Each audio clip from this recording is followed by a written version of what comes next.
It's okay. Today we are solving a question: x squared minus y squared equals 121, and the value of x and y is what? The first thing we're going to do is to expand this left hand side, which I call step number 1, expand x squared minus y squared by math identity. Quickly remember one of the identities. When you have a plus b or square, you remember it's going to be a plus b, then another a plus b, and by the expansion, that is a times a, then a times b, then b times a, then b times b, is going to be a square plus 2ab plus b square. You also remember as well, when we have a minus b all square, it's going to be repeatedly written a minus b, then another a minus b, and then the expansion is going to be a square minus 2ab, then plus b square. And the one we're going to need is just this one. When we have an opposite sign, that is, we have a minus b, then a plus b, then equals a square minus b square. Therefore, this right hand side is also the same thing as this left hand side. And if we check properly well, we can see that this format, x squared minus y squared, is exactly this format that we have here, a squared minus b squared. So we're going to need to write this, the left hand side of a squared minus b squared, in terms of x and y.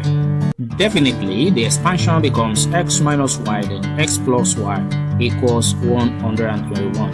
Actually, what does this mean in mathematics? It means you multiply two things together, and you get 121. So, whichever way it is arranged, we can have plus a, then minus a, we can have minus a, then have plus a. Whichever way it is arranged, it's still the same thing.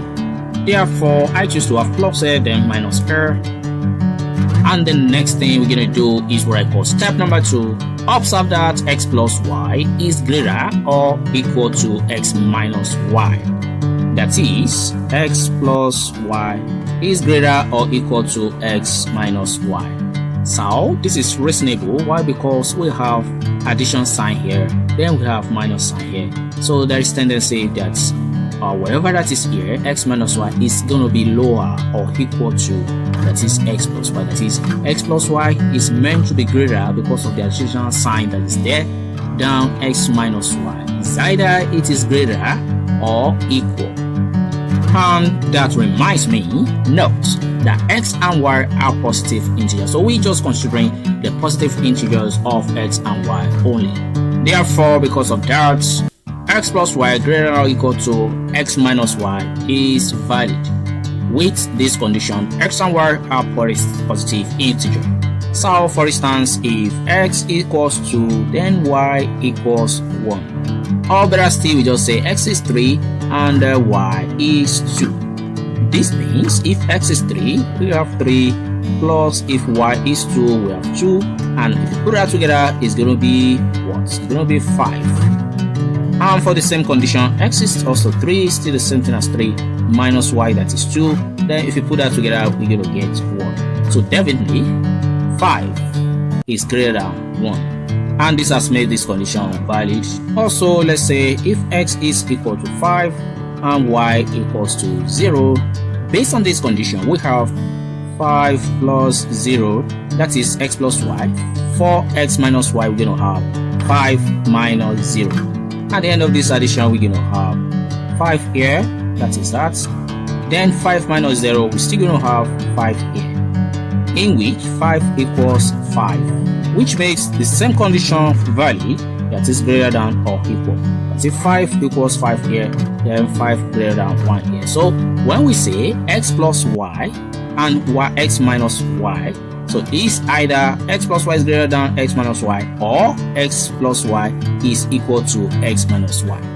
And at the same time as well, for the fact that we multiply two things together and we get 121, we're going to look for two numbers in which if we multiply each other, and we're going to get 121. So what are those two numbers? If you multiply them together, you're going to get 121. They are 121 multiplied by 1, definitely it's going to give me 121. Then 1 times 121, also this will surely give me 121. And as well, I'm not going to forget 11 multiplied by 11, definitely is going to give me 121. So these are the integers, that is the positive integers, the real number that's going to give me 121. I'll multiply them together. And this is where I'm going to need this condition. So I'm going to choose the one that is confirmed with greater than, then at the same time the one that is confirmed with equals to from all these listed multiplication I did. And because 121 is greater than 1, so this is greater than this, so I'm going to confirm this. I'm not going to pick this because 1 is less than 121, but my condition that I stated here is greater than, so I'm not going to pick the second one. But what of the third one is to confirm with my condition, because 11 is also equal to 11, so 11 here is also the same thing as equal to 11 here. So because of that, I'm going to go for this also. Therefore, this second one is going to be clean up, in which I have to concentrate on just these two. Therefore, this is going to be condition number 1, and this is going to be condition number 2. The next thing I'm going to do is just take them one by one. So what am I going to do next is to equate this left hand side expression with all this listed condition here, condition 1 and condition 2, one by one. Then I'm going to have x plus y going to be equal to 121, then x minus y is going to be equal to 1. That is, x plus y going to be equal to 121, then x minus y is going to be equal to 1. And I'm going to solve this by simultaneous method, because I have two equations here already, and if I use elimination method, I'm going to add the left hand side together, that is x plus x, that is plus y plus minus y. I'm going to add it together, then I'm going to have 121 plus 1. X plus x is going to be 2x plus y plus minus y is going to be nothing here, 0. Then 121 plus 1 is going to be 122. Then the next thing I'm going to do is just to divide both sides by 2, so that I can have the value of my x here by 2. This is going to go for this. At the end of the day, the value of x is 61. We can now substitute the value of x here, which is 61. So we can say 61 plus y is equal to 121. Then y is going to be equal to 121 minus 61. Therefore, y is going to be equal to 60. Hence, x is equal to 61 here, while y is equal to 60 here. Don't forget that is for condition 1. Then, if we go to condition 2, what are we going to have? 11 multiplied by another 11, then equals 121. So, x plus y is going to be 11, then x minus y is going to be equated to 11, then equals to 121. Remember that the first condition is 121 multiplied by 1, which is 121, and the value of x is 61, value of y is 60. Then we are exactly at condition number 2, where we have 11 multiplied by another 11, and it's 121. Now we're going to have x plus y equals 11, that is equation 1, and at the same time x minus y also equals to 11. And we're going to solve this simultaneously. Using elimination method, we're going to add x plus x, then we're going to add plus y plus minus y, then we're going to add 11 plus 11. If we do that carefully, it's going to be 2x. We do that carefully, we're going to have nothing here because plus y plus minus y is going to give me nothing here, and we have equals to 11 plus 11, that is 22. In order to have the value of my x here, I'm going to divide both sides by 2, divide both sides by 2. And if I do that carefully, 2 goes here, 2 goes here, that's going to be 1, 1. Then 2 goes here, 1, then 2 goes here, that's going to be 11. Definitely, the value of x here is exactly 11. Finally, to find the value of y, we're going to substitute the value of x, which is 11, back into the equation 1. So instead of having x here, we're going to have 11 here, which is 11 plus y equals the same 11. Therefore, the value of m is going to be 11 minus 11, which is equal to 0. So my y is just going to be 0.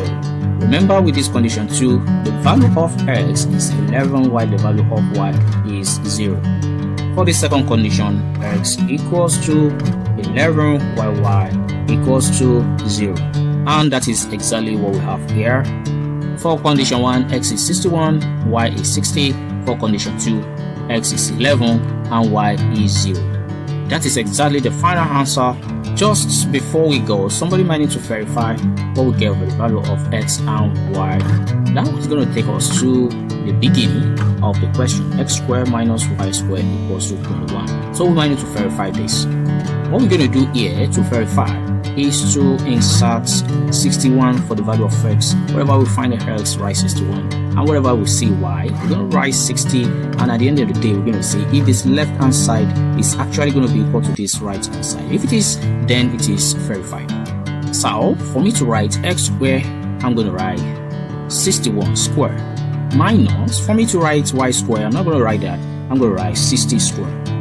Then I'm going to do this and see if this is going to be exactly 121 or not. I have 3,721 minus 3,600, which is the value of 60 squared. Then if I do the subtraction here, I'm going to have 121, which is exactly what is at the right hand side, 121. So 121 equals 121. Now for the second condition, x is equal to 11. Instead of writing x squared, I'm going to write 11 squared minus, then y equals 0. Instead of writing y squared, I'm going to write 0 squared and see if I'm going to have 121. And if I do this directly, I have 121 here, and which is also the same thing as 121 here. This is verified, this is also verified, which shows that the value of x and y for the first condition is correct, and the value of x and y for the second condition is also correct. Keep on loving mathematics. Kindly like the video, make a comment, I'm going to read your comment, share, subscribe. I'm going to really appreciate that because it's going to help my channel grow. Thank you so much.